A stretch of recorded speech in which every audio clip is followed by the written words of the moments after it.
கண்ணியத்திற்குரிய முஃமினீன்களே, புனிதமான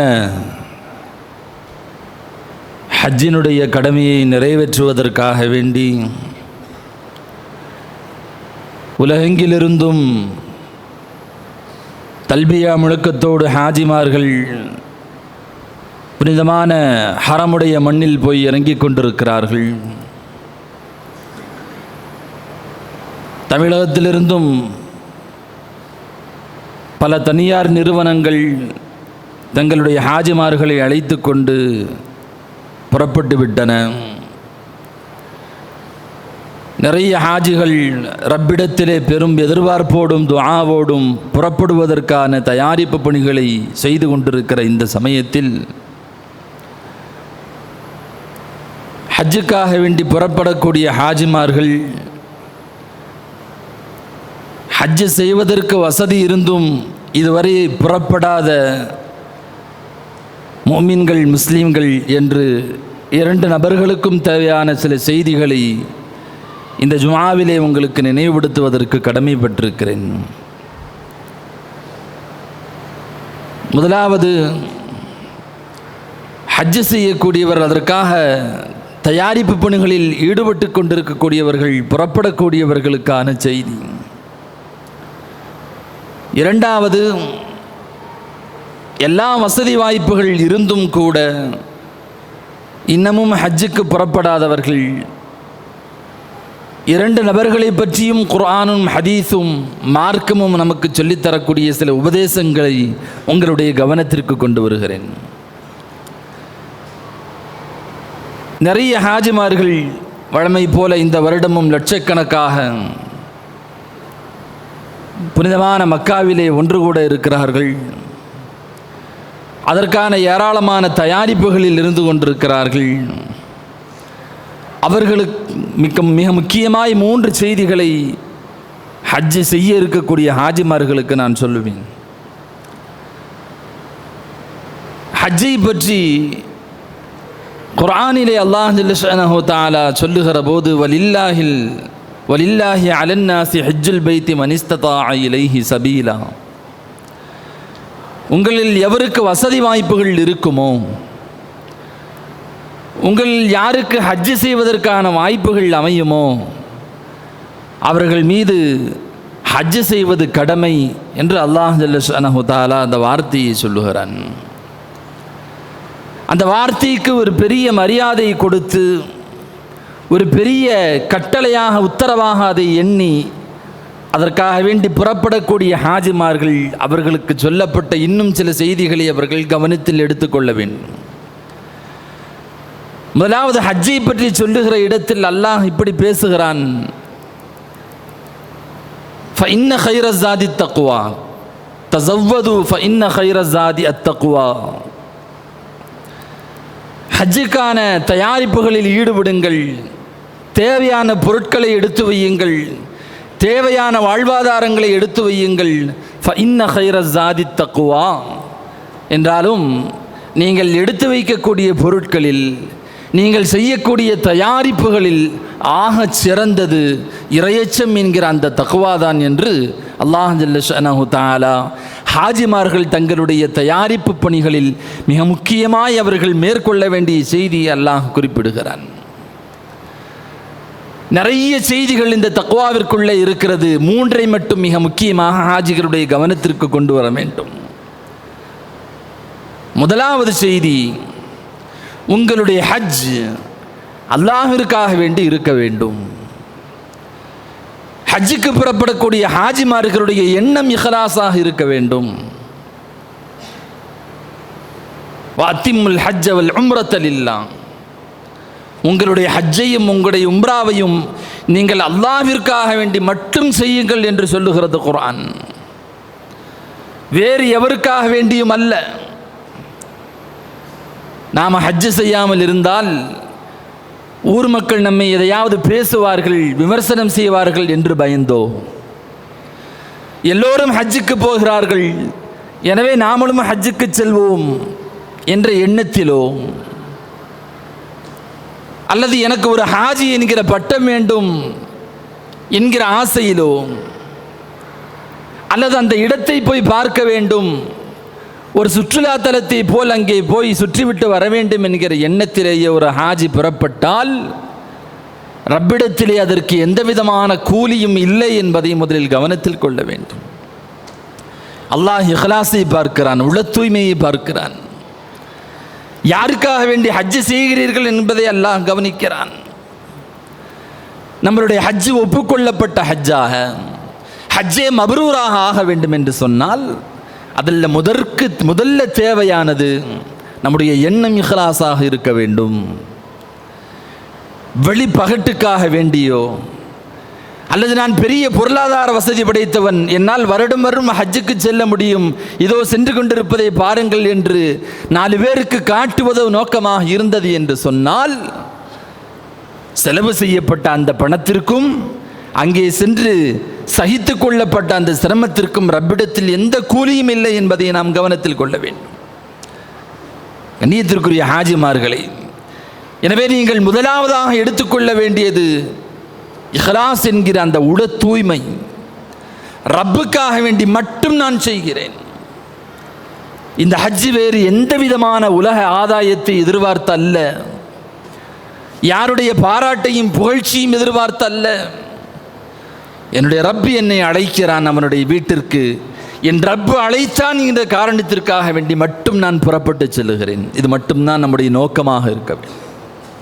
இப்ராஹீம் அலைஹிஸ்ஸலாத்து வஸ்ஸலாம் அவர்கள் காபாவை புனர் நிர்மாணம் செய்துவிட்டு ரப்பிடத்திலே, ரப்பே காபாவை மீண்டும் கட்டி எழுப்பி விட்டேன், புதுப்பித்து விட்டேன், இதை இப்பொழுது யார் ஹஜ்ஜு செய்வார் என்று கேட்கிற போது அல்லாஹ் ஜல்ல ஷஅனஹு தஆலா இப்ராஹீம் அலைஹிஸ்ஸலாம் அவர்களுக்கு உத்தரவிட்டான், நீங்கள் ஹஜ்ஜுக்காக வேண்டி பொது அழைப்பு கொடுங்கள்.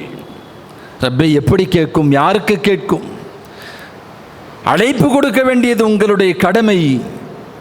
நான் உலகத்தின் ஒவ்வொரு மூலையில் இருந்தும் இந்த ஹஜ்ஜுக்காக வேண்டி மக்கள் புறப்பட்டு வருவார்கள் என்று அல்லாஹ் ஜல்ல ஷஅனஹு தஆலா சொன்னான். இப்ராஹீம் அலைஹிஸ்ஸலாத்து வஸ்ஸலாம் அன்னவர்களுடைய அழைப்பை யார் யாரெல்லாம் செவியுற்றார்களோ, கருவில் இருந்தவர்கள் உட்பட, முதுகந்தண்டில் இருந்தவர்கள் உட்பட, உலகத்திற்கு வராமல் ஆத்மாவாய் இருந்தவர்கள் உட்பட, யார் யாரெல்லாம் அந்த அழைப்பு செய்தியை கேள்விப்பட்டார்களோ அவர்கள் எல்லோருக்கும் அந்த ஹஜ்ஜினுடைய பாக்கியம் கிடைக்கும் என்பது அருமைநாயகம் ஸல்லல்லாஹு அலைஹி வஸல்லம் அன்னவர்களுடைய வார்த்தை. எனவே இங்கிருந்து ஒரு ஹாஜி புறப்பட்டு போகிறார் என்று சொன்னால் நாம் இப்ராஹீம் அலைஹிஸ்ஸலாத்து வஸ்ஸலாம் அன்னவர்களுடைய அழைப்பை செவியேற்றிருக்கிறோம் என்று பொருள். அந்த அழைப்பை ஏற்றி இங்கிருந்து புறப்பட்டு போகக்கூடிய நமக்கு ரப்பு மட்டும்தான் இலக்காக இருக்க முடியுமே ஒழிய உலகத்தினுடைய வேறு எந்த புகழ்ச்சியும் ஆதாயமும் ஒரு ஹாஜியினுடைய கல்பில் இருக்குமேயானால் அந்த ஹஜ்ஜின் மூலம் எந்த விதமான பிரயோஜனமும் இல்லை என்பதை நாம் விளங்கிக் கொள்ள வேண்டும். எனவே ஹாஜிமார்கள் முதலில் தங்களுடைய இஹ்லாஸை அவர்கள் கையில் எடுத்துக்கொள்ள வேண்டும். இரண்டாவதாக, ஹஜ்ஜு செய்யக்கூடிய ஹாஜி எந்த ஹஜ்ஜில் எந்த பணத்தில் ஹஜ்ஜு செய்கிறாரோ அந்த பொருளாதாரம் ஹலாலானதாக இருக்க வேண்டும். ஹராமானதை அல்லாஹ் இந்த காலத்திலேயும் அந்த இபாதத்துகளை ஏற்றுக்கொள்வதில்லை. அல்லாஹ் ஜல்ல ஷஅனஹு தஆலா பரிசுத்தமானவன், அவன் பரிசுத்தமானவைகளை தவிர வேறு எதையும் ஏற்றுக்கொள்ள மாட்டான் என்றார்கள் ஸல்லல்லாஹு அலைஹி வஸல்லம் அவர்கள். எனவே ஹஜ்ஜு செய்யக்கூடியவர்களுடைய பொருளாதாரம் முழுக்க ஹலாலானதாக இருக்க வேண்டும். சில பேர் கொஞ்சம் கொஞ்சமாக உண்டியலில் சேர்த்து கொண்டிருப்பார்கள். வடிகட்டிய ஹலால், பச்சை ஹலால், எந்த விதமான ஹராமுடைய கலப்பும் இல்லாத தூய்மையான பொருளாதாரம். நம்முடைய ஹஜ்ஜினுடைய பொருளாதாரம் அப்படி இருக்க வேண்டும்.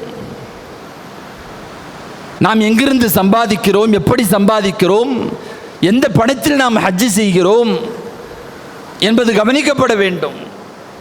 ஹராமான சம்பாத்தியமாக இருந்தது என்று சொன்னால், சாதாரணமாக ஒரு பொருளை விற்கிறோம், வாங்கக்கூடியவர் வாடிக்கையாளர் அதை வாங்கிக் கொள்ள வேண்டும் என்பதற்காக வேண்டி இது நல்லா உழைக்குங்க, வாங்கிக்கோங்க, நல்லா உழைக்கும், கொஞ்ச நாள் இருக்கும், ஏதாவது ஒரு பொய்யை சொல்லி அவரிடத்தில் அதை விற்று நாம் வாங்கியிருந்தோம் என்று சொன்னால் அந்த பணம் நமக்கு ஹராமாகி விடுகிறது.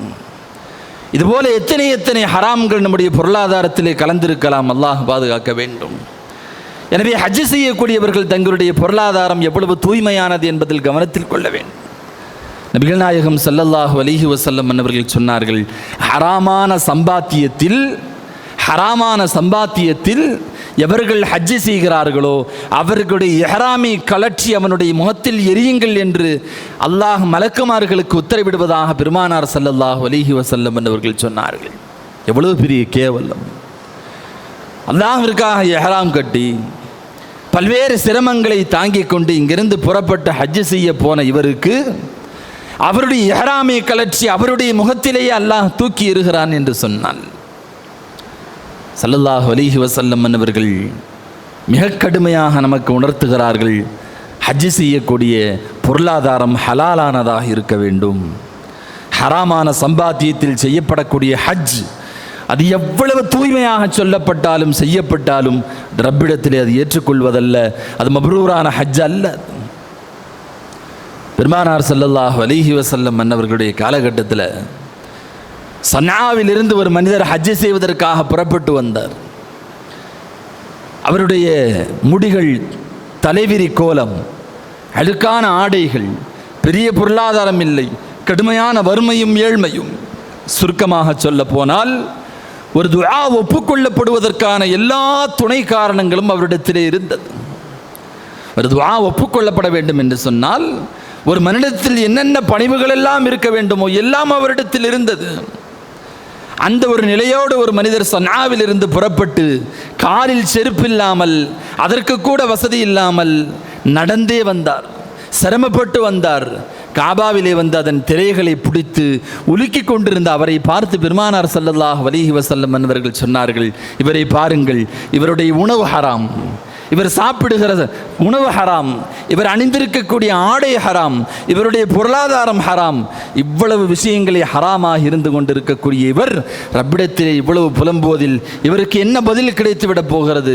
அல்லாஹ் இவருடைய துஆவை எப்படி ஒப்புக்கொள்வான் என்று பெருமானார் ஸல்லல்லாஹு அலைஹி வஸல்லம் அவர்கள், இந்த சஹாபி, அந்த மனிதர் ஹராமான சம்பாத்தியம் உடையவராக, ஹராமான ஆடை அணிந்தவராக, ஹராமான உணவு உண்ணக்கூடியவராக இருந்த காரணத்தினால் அவருடைய எந்த இபாதத்தும் ஒப்புக்கொள்ளப்படவில்லை என்பதை சஹாபாக்களுக்கு உணர்த்தி காட்டினார்கள் ஸல்லல்லாஹு அலைஹி வஸல்லம் அவர்கள்.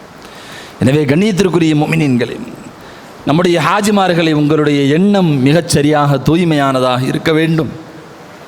அதே போல் இங்கிருந்து நீங்கள் எடுத்து செல்லக்கூடிய உங்களுடைய காசு பணங்கள் பரிசுத்தமான்களாக இருக்க வேண்டும். மூன்றாவதாக ஹஜ்ஜில் ஒரு ஹாஜி கவனிக்கப்பட வேண்டிய விஷயம், பெருமானார் ஸல்லல்லாஹு அலைஹி வஸல்லம் மன்னவர்கள் சொன்னதை போல, மன் ஹஜ்ஜ வலம் யஃப்ஸுக் வலம் யர்ஃபுஸ், ஒரு ஹாஜி ஹஜ்ஜி செய்கிறார், அவர் எந்த விதமான பாவமான காரியங்களிலேயும் அவர் ஈடுபடவில்லை, எந்த தேவையில்லாத காரியங்களிலேயும் அவர் ஈடுபடவில்லை என்று சொன்னால் அன்று பிறந்த பாலகனை போன்று அவர் ஊருக்கு திரும்புகிறார் என்று பெருமானார் ஸல்லல்லாஹு அலைஹி வஸல்லம் அவர்கள் சொன்னார்கள். ஒரு ஹாஜி கவனத்தில் கொள்ள வேண்டிய மிக முக்கியமான செய்தி மூன்றாவது, ஹஜ் என்பது அல்லாஹ்வை நாடி புறப்பட்டு போகிற அந்த பயணத்தில் எல்லா விதமான பாவங்களை விட்டும் நாம் தவிர்ந்திருக்க வேண்டும். எல்லா விதமான பாவங்களை விட்டும், சின்ன பாவமாக இருக்கட்டும், பெரிய பாவமாக இருக்கட்டும், எல்லா பாவங்களிலிருந்தும் தௌபா செய்தவர்களாக, பரிசுத்தமானவர்களாக இங்கிருந்து புறப்பட வேண்டும். அங்கேயும் போய் எந்த விதமான பாவத்தில் ஈடுபட்டு விடக்கூடாது. ஒரு முஹரிம், இஹ்ராம் கட்டிய ஒருவருக்கு இந்த மார்க்கம் சொல்லியிருக்கக்கூடிய கட்டுப்பாடுகளை பார்த்தோம் என்று சொன்னால் அவர் அல்லாஹ்விடத்தில் இவ்வளவு பெரிய கண்ணியத்திற்குரியவர் என்பதை நாம் விளங்கிக் கொள்ள முடியும். ஏராளமான கட்டுப்பாடுகள். அதில் மிக முக்கியமாக இஹ்ராம் அணிந்த ஒரு நபர் காபாவினுடைய புற்பூண்டுகளை கூட பறிக்கக்கூடாது என்று சொல்லுகிறது. காபாவினுடைய எந்த பிராணிகளையும் அவர் கொன்றுவிடக்கூடாது என்று சொல்லுகிறது. யாருக்கும் அவர் இடையூறாக இருக்கக்கூடாது என்று சொல்லுகிறது. என்று சொன்னால் பாவம் செய்கிற விஷயத்தில் ஒரு முஹரிம் எவ்வளவு கவனமாக இருக்க வேண்டும்.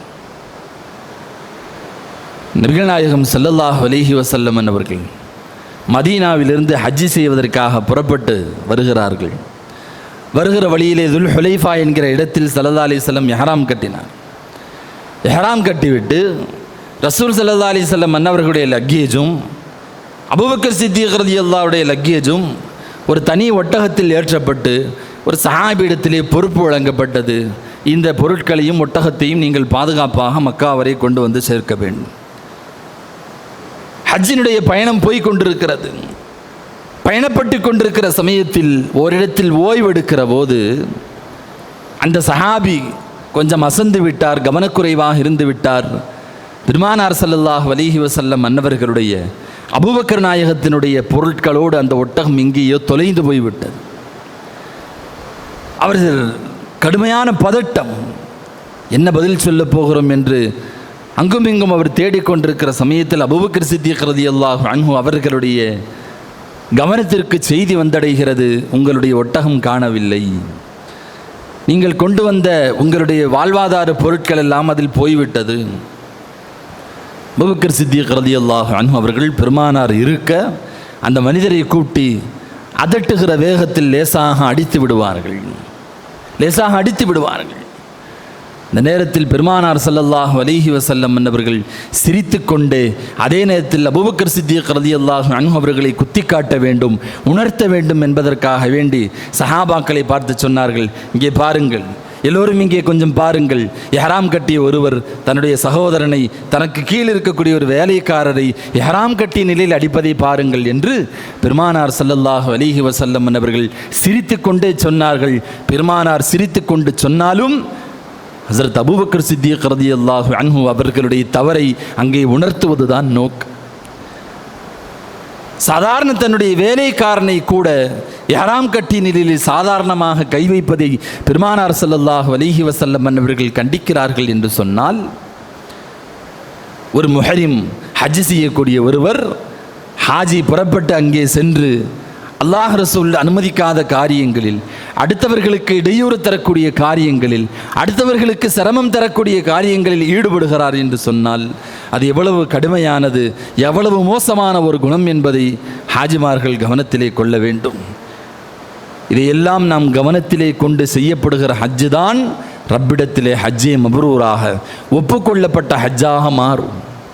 இந்த ஹஜ்ஜுக்குத்தான் பெருமானார் ஸல்லல்லாஹு அலைஹி வஸல்லம் அவர்கள் சோனம் கூலியாக வழங்கப்படும் என்றார்கள். இந்த ஹஜ்ஜுக்குத்தான் அன்று பிறந்த பாலகனை போல அவர் ஊர் திரும்புகிறார் என்று சொன்னார்கள். இந்த ஹஜ்ஜுக்குத்தான் அவர் அல்லாஹ்விடத்திலே ஹாஜியாக ஒப்புக்கொள்ளப்படுகிறார் என்று ரசூலுல்லாஹி ஸல்லல்லாஹு அலைஹி வஸல்லம் அவர்கள் சொன்னார்கள். எனவே கண்ணியத்திற்கு ஹாஜிமார்களே, உங்களுடைய பயணத்தை அல்லாஹ் லேசாக்க வேண்டும், உங்களுடைய ஹஜ்ஜை மப்ரூராக ஆக்க வேண்டும் என்று சொன்னால் நீங்கள் இது போன்ற காரியங்களில், குறிப்பாக ஷரியத்தை சொல்லித் தருகிற இந்த தக்வா இறையச்சத்தை அடிப்படையாக கொண்ட ஹஜ்ஜை நீங்கள் செய்வதற்கு நீங்கள் கவனம் எடுத்துக்கொள்ள வேண்டும். இரண்டாவதாக நான் கவனப்படுத்துவேன், ஹஜ்ஜு செய்வதற்கான வசதி இருந்தும் நிறைய பேர் இன்றைக்கு ஹஜ்ஜு செய்யாமல் இருக்கக்கூடிய சூழலை நாம் பார்க்கிறோம். நபிகள் நாயகம் ஸல்லல்லாஹு அலைஹி வஸல்லம் அன்னவர்களுடைய வார்த்தையை பலமுறை நினைவுபடுத்தி இருக்கிறோம். எவர் ஒருவர் ஹஜ்ஜு செய்வதற்கான வசதி இருந்தும் அல்லாஹ் அவருக்கு அந்த வசதியை கொடுத்திருக்கிறான், நினைத்தால் உடனடியாக ஒரு 5 லட்சம் ரூபா கொடுத்து ஹஜ்ஜுக்கு போயிட முடியும் என்கிற வசதியை அல்லாஹ் தந்திருந்தும் கூட எவர் ஹஜ்ஜு செய்யவில்லையோ ரசூலுல்லாஹி ஸல்லல்லாஹு அலைஹி வஸல்லம் இப்படி பத்வா செய்தார்கள், அவன் யூதனாகவோ நஸ்ரானியாகவோ மரணித்து விடட்டும் என்றார்கள் ஸல்லல்லாஹு அலைஹி வஸல்லம். இதைவிட ஒரு துர்பாக்கியம் வேறு எதுவும் இருக்க முடியும். ரசூல் ஸல்லல்லாஹு அலைஹி வஸல்லம் அன்னவர்களுடைய பத்வாவை, அதை தடுப்பதற்குண்டான, அதற்கு ஆளாகாமல் இருக்கக்கூடிய எல்லா வழிகள் இருந்தும் கூட ஒருவன் வாண்டடாக அதை வாங்கிக் கொள்கிறான் என்று சொன்னால் அவனை விட துர்பாக்கியசாலி யார் இருக்க முடியும்? பல இடங்களில் ஸல்லல்லாஹு அலைஹி வஸல்லம் அன்னவர்கள் சொல்வார்கள், ஹஜ்ஜை விரைவுபடுத்துங்கள், ஹஜ்ஜுக்கான வசதி வாய்ப்புகள் வந்துவிட்டால் உடனடியாக ஹஜ்ஜு செய்யுங்கள். காரணம், அதற்கு இடையிலே உங்களுக்கு என்ன தடை வரும் என்று நீங்கள் அறிய மாட்டீர்கள் என்றார்கள் ஸல்லல்லாஹு அலைஹி வஸல்லம். உடம்பு சரியில்லாமல் போயிடலாம், வேறு ஏதேனும் தேவைகள் வந்துவிடலாம், வேறு மருத்துவ செலவுகள் வந்துவிடலாம், ஏதேனும் ஒரு தடைகள் வந்து ஹஜ்ஜு தடைபட்டு விடக்கூடாது என்பதற்காக பெருமானார் அடிக்கடி சொல்லுவார்கள், உடனடியாக நீங்கள் ஹஜ்ஜை நிறைவேற்றுங்கள், வாய்ப்பு வந்தவுடன் ஹஜ்ஜை நீங்கள் நிறைவேற்றுங்கள். ஹஜ்ஜு செய்வதற்கான வாய்ப்பு இருந்தும் அதை செய்யாதவன் மரணிக்கிற சமயத்தில் தன்னுடைய ஈமானுடைய நிலையை குறித்து அவன் கவலைப்பட வேண்டும் என்று ஸல்லல்லாஹு அலைஹி வஸல்லம் அவருடைய வார்த்தை நமக்கு விளக்குகிறது. கண்ணியத்திற்குரியவர்கள், எனவே ஹஜ்ஜு செய்வதற்கான வசதி இருந்தால் தேவையில்லாத காரணங்களை எல்லாம் சொல்லி அதை தள்ளி போடக்கூடாது. இன்றைக்கி நாம் என்ன நினைக்கிறோம், ஒரு வீடு கட்டிட்டு ஹஜ்ஜு செஞ்சுக்கலாம், பிள்ளை கல்யாணத்தை முடிச்சுட்டு ஹஜ்ஜு செஞ்சுக்கலாம், பையனுக்கு கல்யாணத்தை முடிச்சுட்டு ஹஜ்ஜு செஞ்சுக்கலாம், அல்லது நம்முடைய பிஸ்னஸை ஓரளவு இன்னும் கொஞ்சம் மேலே கொண்டு வந்ததற்கு பின்னால் பிஸ்னஸ் செய்யலாம், ஹஜ்ஜு செய்யலாம். இன்னும் சில பேர் குடும்பத்தோடு ஹஜ்ஜு செய்யணுங்கிறதுக்காக வேண்டி பல ஆண்டுகள் ஹஜ்ஜு செய்யாமலேயே இருந்து கொண்டிருப்பதை பார்க்கிறோம். மனைவியோடு செய்யணும், அம்மாவோடு செய்யணும், குடும்பத்தோடு போய் ஹஜ்ஜு செய்யணும். கண்ணியத்திற்குரியவர்களை, நம்ம மேலே கடமை ஆயிடுச்சுன்னு சொன்னால் உடனடியாக நாம் முதலில் ஹஜ்ஜு செய்து விட வேண்டும். எதற்கோ செலவு செய்கிறோம். ஒரு கார் வாங்கணும்னு ஆசைப்பட்டா லோன் போட்டாவது இன்றைக்கி கார் வாங்கிறதுக்கு 1000 பேர் தயாராக இருக்கிறாங்க, 1,00,000 பேர் தயாராக இருக்கிறார்கள். ஆனால் ஒரு 5 லட்ச ரூபா செலவு பண்ணி ஹஜ்ஜுக்கு போகிற விஷயம் என்று வந்தால், இல்லை என் மேலெல்லாம் ஹஜ்ஜு கடமை இல்லை, நான் கடனில் இருக்கிறேன். கார் வாங்கும்போது கடன் ஞாபகத்துக்கு வருவதில்லை. ஒரு ஹஜ்ஜு கொடுக்கணும், ஹஜ்ஜு செய்யணும்னு சொன்னால் உடனடியாக என் மேலே ஜக்காத்து கடமை இல்லை, என் மேலே ஹஜ்ஜு கடமை இல்லை, அந்த அளவுக்கு பொருளாதார வசதி கம்மியாக இருக்கிறேன், நிறைய பேர்த்துக்கு கடன் கொடுக்க வேண்டியது இருக்குது. குர்பானி கொடுக்கலையா? இல்லை என் மேலே குர்பானி கடமை இல்லை, நான் ஜக்காத்து கொடுக்குற தகுதியில் இல்லை. ஆனால் ஒரு செல்ஃபோன் தேவைப்பட்டுச்சுன்னு சொன்னால் யோசிக்காமல் ஒரு 40,000 ரூபாய் செலவு செய்து ஒரு ஃபோனை வாங்க முடியும். தேவை என்றால் ஒரு வாகனத்தை, ஒரு பைக்கை 1.5 லட்ச ரூபா கொடுத்து உடனே வாங்க முடியும். குர்பானி கொடுக்க சொன்னால் கடன்கள் எல்லாம் ஞாபகம் வந்து விடுகிறது. இப்படி ஏராளமான நபர்கள் அல்லாஹ் ரசூலுடைய காரியங்களை தன்னுடைய சுய ஆதாயங்களுக்காக வேண்டி விட்டு கொடுத்து கொண்டே இருக்கிறார்கள். நம்முடைய ஈமானுக்கு பெரிய கேள்விக்குறியாக நின்றுவிடும். ஹஜ்ஜு கடமையாயிருச்சுன்னு சொன்னால் ஹஜ்ஜு உடனடியாக செய்ய வேண்டும். பல பேர் உம்ரா செய்கிறோம், தப்புன்னு சொல்லலை. ஆனால் ஹஜ்ஜி செய்வதற்கான வசதி இருந்தால் ஹஜ்ஜை செஞ்சுருங்க. எங்கிட்ட 5 லட்ச ரூபா 10 லட்ச ரூபா இருக்குங்கும் போது உம்ரா போக வேண்டிய அவசியம் இல்லை. ஹஜ்ஜை செய்யுங்கள், அதில் உம்ராவும் சேர்ந்து வருகிறது. அதற்கான வசதி இல்லை, ஒரு உம்ரா செய்வதற்கு ஒரு வாய்ப்பு கிடைக்கிறது, 1 லட்ச ரூபா கையில் இருக்குது, போகிறாங்க, அது வேறு விஷயம். ஆனால் ஹஜ்ஜு கடமையாக இருந்தும் கூட, அதற்கான வசதி வாய்ப்புகள் இருந்தும் கூட, ஹஜ்ஜை தொடர்ந்து பல்வேறு காரணங்களை சொல்லி தள்ளி போட்டு கொண்டே வரக்கூடியவர்கள் அவர்களுடைய ஈமானை எதிர்காலத்தில் அவருடைய மரணத்தினுடைய தருவாயில் கேள்விக்குறியாகிறது என்று சொன்னால், கண்ணியத்திற்குரியவர்களுக்கு நான் நினைவுபடுத்துகிறேன், வரக்கூடிய ஆண்டு எப்படியாவது ஹஜ்ஜு செய்து விட வேண்டும் என்பதில் நீங்கள் உறுதியாக இருக்க வேண்டும். தனியார் நிறுவனத்தின் வாயிலாகவோ அல்லது அரசாங்கத்தின் வாயிலாகவோ எப்படியாவது உங்களுடைய ஹஜ்ஜை நீங்கள் உடனடியாக மிக வேகமாக செய்வதற்குண்டான நிலையில் நீங்கள் ஏற்பட வேண்டும். அதற்கான தயாரிப்புகளில் ஈடுபட வேண்டும். 6-7 மாதத்துக்கு முன்னாலேயே ஹஜ்ஜுக்கான விண்ணப்பம் வந்து விடுகிறது. தயாரிப்பு செய்யுங்கள். எதற்கெல்லாமோ செலவு செய்கிறோம். ஆனால் சொர்க்கத்தை விலைக்கு வாங்குவதற்கு ஒரு 5 லட்ச ரூபாய் இருந்தும் செலவு செய்கிறதுக்கு மனசு இல்லை. ஸல்லல்லாஹு அலைஹி வஸல்லம் சொன்னாங்க, ஒப்புக்கொள்ளப்பட்ட ஹஜ்ஜுக்கு அல்லாஹ்விடத்தில் சுவனத்தை தவிர்த்து வேறு கூறு இல்லை என்றார்கள் ஸல்லல்லாஹு அலைஹி வஸல்லம். ஒப்புக்கொள்ளப்பட்ட ஹஜ்ஜுக்கு அல்லாஹ் தர்ற கிஃப்ட்டு சொர்க்கம்தான் என்று பெருமானார் ஸல்லல்லாஹு அலைஹி வஸல்லம் சொல்லுகிற போது, அரஃபாவினுடைய மைதானம் எப்பேற்பட்ட ஒரு மைதானம், அல்லாஹு அக்பர்.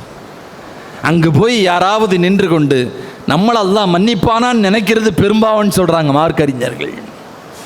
அங்கே போய் நின்றுட்டு அல்லாஹ் என்ன மன்னிப்பானா, எவ்வளோ அட்டூழியங்கள் அநியாயங்கள் செய்திருக்கிறோம், பாவங்கள் செய்திருக்கிறோம், நமக்கு இங்கே மன்னிப்பு கிடைக்குமா, மன்னிப்போடு ஊர் திரும்புவோமா என்று ஒருவர் எண்ணினால் அரஃபாவில் அவரை விட மகா கெட்டவர் யாரும் இருக்க முடியாது என்று சொல்லுகிறது மார்க்கம். எவ்வளோ பெரிய ஒரு பாக்கியம். ஹஜ்ஜினுடைய அந்த காலகட்டத்தில் அரஃபாவினுடைய 9வது அந்த தினத்தில் ஒருவர் அங்கிருந்து கொண்டு ரப்பிடத்தில் கையேந்தி விட்டால் ஷைத்தான் தன் தலையிலே மண்ணள்ளி போட்டுக் கொள்கிறான். இவனை கெடுப்பதற்கு எவ்வளவோ முயற்சிகள் நான் செய்திருக்கிறேன், எல்லாம் வீணாகிவிட்டது என்று அவனுடைய பாவ மன்னிப்பை பார்த்து ஷைத்தான் அழுகிறான், ஒப்பாரி வைக்கிறான் என்றார்களே ஸல்லல்லாஹு அலைஹி வஸல்லம் என்பவர்கள். அந்த பாவ மன்னிப்பை பெறுவதற்காக வேண்டி இங்கே பணமில்லாதவர்கள் பல பேர் ஏங்கிக் கொண்டிருக்கிறார்கள், ஆசைப்பட்டு கொண்டிருக்கிறார்கள். எத்தனையோ பேர் தங்களுடைய ஆசைகளோடு கபருக்கு போய் சேர்ந்து விட்டார்கள். ஆனால் அல்லாஹ் நம்மை உயிரோடு வைத்திருக்கிறான், அதற்கான உடல் ஆரோக்கியத்தை தந்திருக்கிறான், வசதி வாய்ப்பை தந்திருக்கிறான் என்கிற போது தேவையில்லாத உலக காரணங்களுக்காக வேண்டி அதை தள்ளி போடுவது என்பது அல்லாஹ் நமக்கு தந்திருக்கக்கூடிய பொருளாதார மோசடி. அது உனக்கு காசு பணம் தந்திருக்கிறேன், எனக்காக செலவு பண்ணு, என்னை பார்க்கறதுக்கு, என்னை சந்திக்கிறதுக்கு என் வீட்டுக்கு வான்னு அல்லாஹ் ஜல்ல ஷஅனஹு தஆலா அழைக்கிற போது அந்த வார்த்தைக்கு மதிப்பு கொடுக்காமல் அந்த காசு பணங்களை ஏதாவது ஒரு காரணத்தை சொல்லி ஹஜ்ஜுக்காக செலவு செய்யாமல் தள்ளி போட்டு கொண்டே வருவது ரப்பு நமக்கு செய்த நியமத்திற்கு செய்கிற பெரும் துரோகம். அதனால் ஹஜ்ஜு செய்யக்கூடிய ஹாஜிமார்கள் தங்களுடைய ஹஜ்ஜை மப்ரூராக ஆக்கிக் கொள்வதற்கான முனைப்புகளில் ஈடுபட வேண்டும். யார் இன்னமும் ஹஜ்ஜு செய்யவில்லையோ, யார் மீது ஹஜ்ஜு கடமையாக இருக்கிறதோ, வசதி வாய்ப்புகள் இருக்கிறதோ, குடும்பத்தை பற்றி யோசித்துவிட்டு, உங்களுடைய வாழ்வாதாரங்களை பற்றி யோசித்துவிட்டு, திருமணங்கள், வீடு கட்டுவது உள்ளிட்ட விஷயங்களை பற்றி யோசித்துவிட்டு நீங்கள் ஹஜ்ஜை கோட்டை விட்டு விடாதீர்கள். உங்களுக்கு மேலே கடமை இருந்தால் உடனடியாக நீங்கள் போங்க. அல்லாஹ் வாய்ப்பு தந்தால் மீண்டும் உங்களுடைய தாய்மார்களையோ உங்களுடைய மனைவிமார்களையோ நீங்கள் அழைத்து கொண்டு செல்லுங்கள், தவறில்லை. ஆனால் உங்கள் மேலே கடமைன்னு சொன்னால் உடனடியாக புறப்பட்டு போய் ஹஜ்ஜை ஒரு முறை முடித்து வருவது உங்கள் மீது ஃபர்லாக்கப்பட்டிருக்கிறது. எனவே கண்ணியத்திற்குரிய ஹாஜிமார்களை, ஹஜ்ஜை செய்யக்கூடியவர்களும் கவனத்தில் கொள்ள வேண்டும். ஹஜ்ஜு செய்யாமல் இருப்பவர்களும் வரக்கூடிய ஆண்டு இன்ஷா அல்லாஹ் என்ன ஆனாலும் நான் ஹஜ்ஜு செய்து விட்டு வருவேன் என்கிற அந்த உறுதிமொழியை இந்த தருணத்தில் நீங்கள் எடுத்துக்கொள்ள வேண்டும். அல்லாஹ் எல்லோருக்கும் அந்த பாக்கியத்தை தந்து விடுவதில்லை. அடுத்த வருஷம் எத்தனை பேர் ஹயாத்தா இருப்போங்கிறது நமக்கு தெரியாது. உறுதிமொழி எடுப்போம். இன்ஷா அல்லாஹ் அடுத்த வருஷம் ஹஜ்ஜுக்கு நம்ம பொருளாதாரம் இல்லாதவர்கள் ஆசைப்படுவது என்பது வேறு. பொருளாதாரம் இருக்குது கையில், ஒரு 5 லட்சம் ரூபா செலவு பண்ணுறது அவங்களுக்கு பெரிய விஷயம் அல்ல. ஆனாலும் ஹஜ்ஜை பற்றி யோசிக்கிறதே இல்லை. பல முறை உம்ராவுக்கு போய்கிட்டு வர்றாங்க, திரும்ப திரும்ப உம்ராவுக்கு போகிறாங்க. அதை குற்றம் என்று சொல்லவில்லை. ஆனால் ஹஜ்ஜை தாமதப்படுத்துதல் என்கிற விஷயத்தை வைத்து பார்க்கிற போது அவரும் ஒரு குற்றவாளி ஆகிறார். உங்களுடைய காசு பணங்களை ஹஜ்ஜுக்காக செலவு பண்ணுங்க. ஹஜ்ஜுக்கு செலவு செய்யக்கூடிய பணத்தை கையில் வைத்துக்கொண்டு தொடர்ந்து உம்ராவை செய்து கொண்டிருக்கக்கூடியவர் அல்லாஹ் பாதுகாக்க வேண்டும், நாளைக்கு ஈமானுடைய நிலை பெரிய கேள்விக்குறியாகிவிடும். இந்த வாக்கியமான ஒரு இடத்தை பார்ப்பதற்கான ஏக்கம் நம் எல்லோருக்கும் வேண்டும். ஆதம் அலைஹிஸ்ஸலாத்து வஸ்ஸலாம் மன்னவர்கள் 1000 முறை ஹஜ்ஜு செஞ்சிருக்கிறார். 1000 முறை ஹஜ்ஜு செய்தவர்கள் ஆதம் அலைஹிஸ்ஸலாத்து வஸ்ஸலாம் மன்னவர்கள். உலகத்தில் வந்த எல்லா நபிமார்களும் ஹஜ்ஜு செய்திருக்கிறார்கள் என்கிற போது அல்லாஹ் நமக்கு அந்த வாய்ப்பையும் பொருளாதாரத்தையும் வழங்கி இருக்கிறான் என்று சொன்னால் ஹஜ்ஜை நிறைவேற்றுவதில் ஒரு ஆசையோடு நிர்பந்திச்சிட்டாங்க, போகலைன்னா ஈமான் இல்லாமல் மௌத்தா போயிடுவோம் அந்த ஒரு எண்ணத்தில் அல்ல, ரப்பின் மீது ஆசை கொண்டு நானும் அல்லாஹ்வை சந்திக்க போகணும். ஹதீஸ் ஷரீஃபில் வருது, ஒரு எஹ்ராம் கட்டி, ஒரு ஹாஜி எஹ்ராம் கட்டி லப்பைக் அல்லாஹும்ம லப்பைக் என்று சொல்லுகிற போது ஸல்லல்லாஹு அலைஹி வஸல்லம் சொன்னாங்க, 7 வானத்திற்கு அப்பால் இருந்து அல்லாஹ் சில மலக்குமார்களை ஏற்படுத்தி அந்த ஹாஜிக்கு பதில் சொல்லுகிறான், லப்பைக்க வ சஅதைக், வாருங்கள் உன்னுடைய வரவு நல்வரவாகட்டும் என்று பொருள் கொண்ட அந்த வார்த்தைகளை அல்லாஹ் வானவர்களின் வழியாக அந்த ஹாஜிகளுக்கு பதில் சொல்லுகிறான் என்றார்கள் ஸல்லல்லாஹு அலைஹி வஸல்லம் மன்னவர்கள். ரப்பினுடைய அந்த பதிலுக்கு சொந்தக்காரர்களாக நாம் ஆக வேண்டாமா? அந்த பாக்கியம் நமக்கு கிடைக்க வேண்டாமா? எனவே கண்ணியத்திற்குரியவர்களே, ஹஜ்ஜினுடைய விஷயங்கள் நீங்கள் கவனம் எடுத்துக்கொள்ள வேண்டும். ஹஜ்ஜு கடமையானவர்கள் இன்ஷா அல்லாஹ் வரக்கூடிய ஆண்டில் நிச்சயமாக நான் ஹஜ்ஜு செய்வேன், அதற்கான தயாரிப்புகளில் ஈடுபடுவேன் என்பதை இந்த ஜும்ஆவிலிருந்தே நீங்கள் உறுதிமொழி கொள்ள வேண்டும். ரப்பு சுப்ஹானஹு வ தஆலா நம்முடைய எண்ணங்களை கபூல் செய்தருள்வானாக. வ ஆகிர் தஅவானா அல்ஹம்துலில்லாஹி ரப்பில் ஆலமீன்.